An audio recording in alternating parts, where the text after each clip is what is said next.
Hey guys what's up, कैसे हैं आप लोग। मैं हूं Atul Srivastava, commerce and English educator and career coach.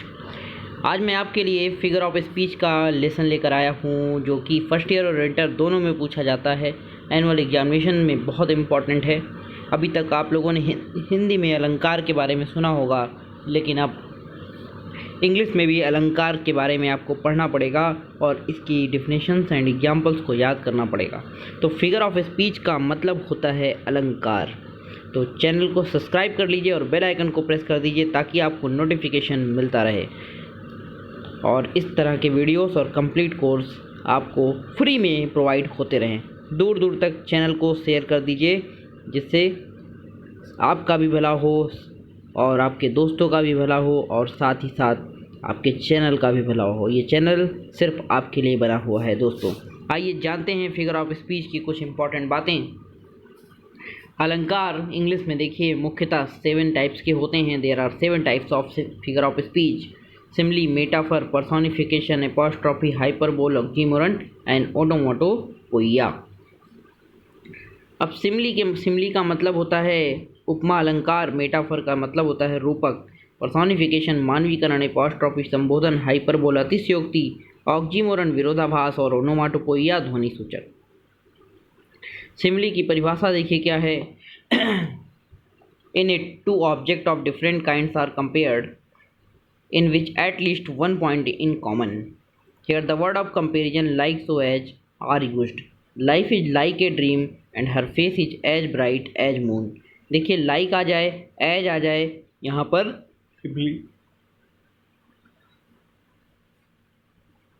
यहाँ पे सिमली होगा, है ना। मेटाफर और सिमली की डेफिनेशन लगभग सेम है, बस खाली एक चीज अलग से जोड़ दी जाती है।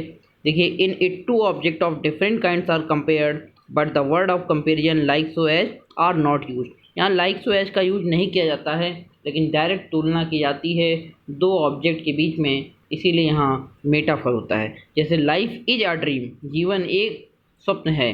The camel is the ship of desert, ऊँट रेगिस्तान का जहाज है।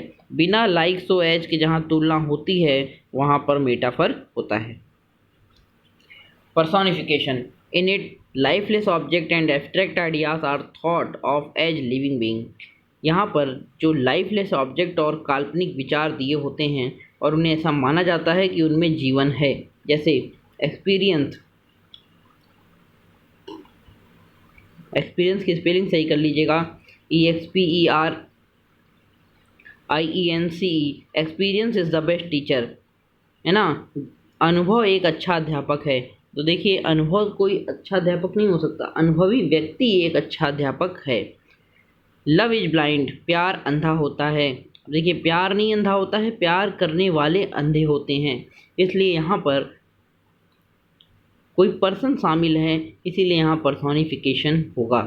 Apostrophe, it is a direct address to the death, absent और टू ए पर्सोनिफिकेशन ऑब्जेक्ट और आइडियाज।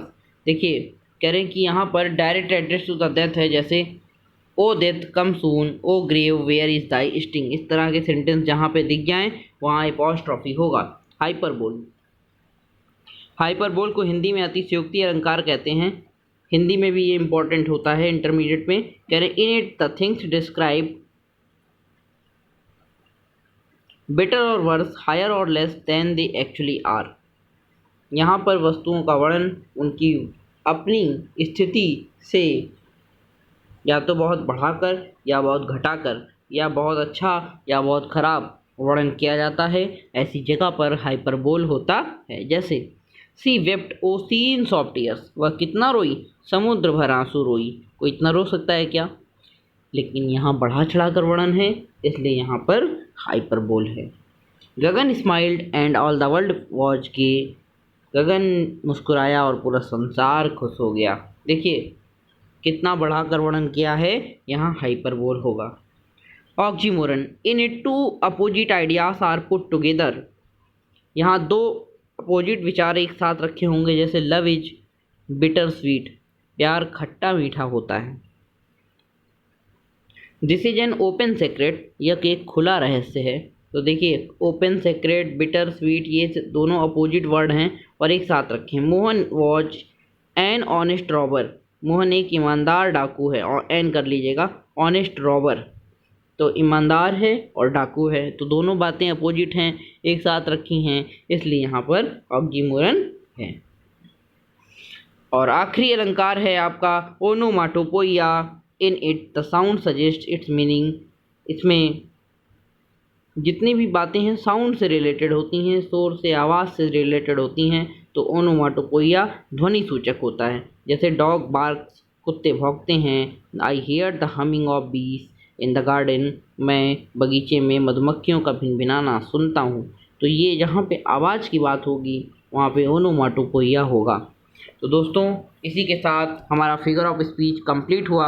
इसको लर्न कर लीजिएगा, पेपर में 2 नंबर का आपको 100% ये मिलता है, चाहे वो फर्स्ट ईयर का एग्जामिनेशन हो या इंटर का। तो इसी के साथ हमारा ये चैनल, ये जो वीडियो है ये कंप्लीट हुआ। अब हम अगले वीडियो में फिर मिलेंगे नेक्स्ट सीरीज के साथ, नई चीज़ों के साथ, नई बातों के साथ, नई नॉलेज के साथ, और कोर्स को जोड़ते हुए आगे लेकर चलते चले जाएंगे। तब तक के लिए धन्यवाद, नमस्कार, फिर मिलेंगे। जय हिंद।